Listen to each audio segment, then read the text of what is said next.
Պարոն Խաչատրյան, սահմանադրության փոփոխության հետ կապված իշխանությունը այժմ ասում է, որ պատկերացում դեռ ըստ էության չունեն, թե ինչպես են իրականացնելու, չունեն այդ 2/3 եւ պատկերացում չունեն ինչպես են իրականացնելու։ Դուք նաև մյուս ֆրակցիան, որ լինելու է խորհրդարանում, համոզված եք, որ այս հարցում ի վերջո իշխանությանը աջակցություն չի լինի։ Ես չգիտեմ մենք եւ մյուս ֆրակցիան ինչ են որոշելու ընդհանրապես մանդատների հարցով, եւ ես չգիտեմ երրորդ ընդդիմադիր ֆրակցիայի հարցը ինչ է լինելու։ Մենք սպասում ենք Սահմանադրական դատարանի որոշման, այնպես որ անորոշ ապագայում այդպես որոշակի հարց մի տա։ Իսկ Սահմանադրության փոփոխության հետ կապված ինչ ծրագրեր, ինչ է կարծում, ինչ կանեն։ Սահմանադրական դատարանը խոստացել է մինչև վաղը ժամը 6-ը իր որոշումը հրապարակել։ Չէ, նկատի ունեմ Սահմանադրական փոփոխությունները, որ իշխանությունը պետք է իրականացնի նոր Սահմանադրության ներքո։ Դուք ինչ եք կարծում, ինչ կծրագրեն, եթե չունեն 2/3։ Ինչ որ գնահատականներ, կանխավարկածներ։ Կփոխեն օրենքները, ուժային ճնշման միջոցների կգնա։ Նիկոլ Փաշինյանը ինքն էլ մի քանի անգամ ասել չէ, դնենք հանրակրվեի չանցնելի, կդնենք, էլի կդնենք։ Հետո վերջում օրենսդրական փոփոխություն կմտցնենք, ասեն Նիկոլ Փաշինյանի խոսքը օրենքի։ Խաչատրյան, դուք բավականին հմուտ քաղաքական գործիչ եք։ Շնորհակալություն։ Եվ վստահ եմ, որ ըստ գիտեք, որ Սահմանադրական դատարանը նոր հեծանիվ չի հայտնագործելու եւ որոշումը լինելու է կամ բավարարել դիմումը, կամ չբավարարել։ Այսինքն երրորդ տարբերակ, որպես այդպեսին չի լինելու, այսինքն կամ հետեւաբար թողնել մանդատները վերցնել չվերցնելու հարցը զուտ Սահմանադրական դատարանի որոշումից հետո որքանով է ազնիվ ընտրողների նկատմամբ, այն առումով, որ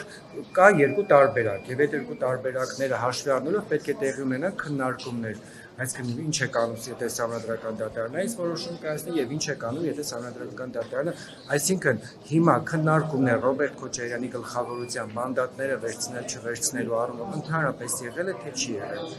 Ես ճիշտ ասած չգիտեմ, դուք ինչ գիտեք, թե ես ինչ գիտեմ։ Չէ, ես դուք էլ գիտեք, որ Սահմանադրական դատարանը կամ պետք է բավարարի դիմումը կամ չպետք է բավարարի դիմումը, հիմա դուք այլ տարբերակ գիտեք, այսինքն ինչ որ նոր հեծանիվ է հայտնագործելու Սահմանադրական դատարանը խորհրդակցական սույնը։ Սահմանադրական դատարանը ունի 3 տարբերակ որոշում կայացնել։ Եվ ելնելով դրանից մենք կվերջնականացնենք մեր դիրքորոշումը, բայց այն որ քննարկումները կան, եթե իրանք ընդունեն A որոշումը մենք ինչ գործողության կդնենք, B որոշումը ինչ գործողության եւ G որոշումը ինչ որոշում կդնենք, իհարկե ունենք։ Դե ասեք։ Չեմ ասում։ Ինչի։ Տենց։ Որովհետեւ կլինի անունից ոչ մի բան չենք թաքցնում, կլինի Սահմանադրական դատարանի որոշում,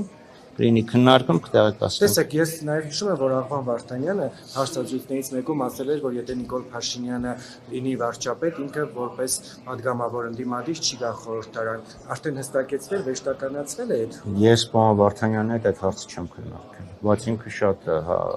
արմատական է դրամատուրգ։ Ոչ, ինքը շատ հաճույքով շփվում է ժուրնալիստների հետ, առաջարկի իր հետ։ Ես այդ հարցը իր հետ չեմ քննարկելու։ Եվ գալ նորից 5 տարի խորհրդարանում ընդդիմադիր падգամավոր աշխատել։ Այդ հարցը կորոշվի Սահմանադրական դատարանի որոշման լույսի ներքո ֆրակցիայի քննարկման ժամանակ։ Պարոն Խաչատրյան, իսկ դիմումը երբ կներկայացվի, ինչ որ ժամկետ կա այս նախագծի հետ կապված։ Դե թողել օրենքը ընդունեն, հետո պետք է քվեարկվի երկրորդ ընթերցումով, այսօր ուրբաթ է, կարծում եմ երկուշաբթի կներկայացնենք։ Այսինքն Ռոբերտ Քոչարյանը դիրքորոշում չի հայտնել այս հարցի վերաբերյալ, երբ եք վերջ անգամ հանդիպել։ Չեմ հիշում, անկեղծ ասած, երբ ենք Ընտրությունից հետո, բայց հանդիպել եք։ Ընտրությունից հետո ֆրակցիայի նիստ չի եղել։ Չէ, դաշինքի առաջնորդի հետ հանդիպում եղել։ Ինձ եք այդ հարցը տալիս, ես չեմ հանդիպել։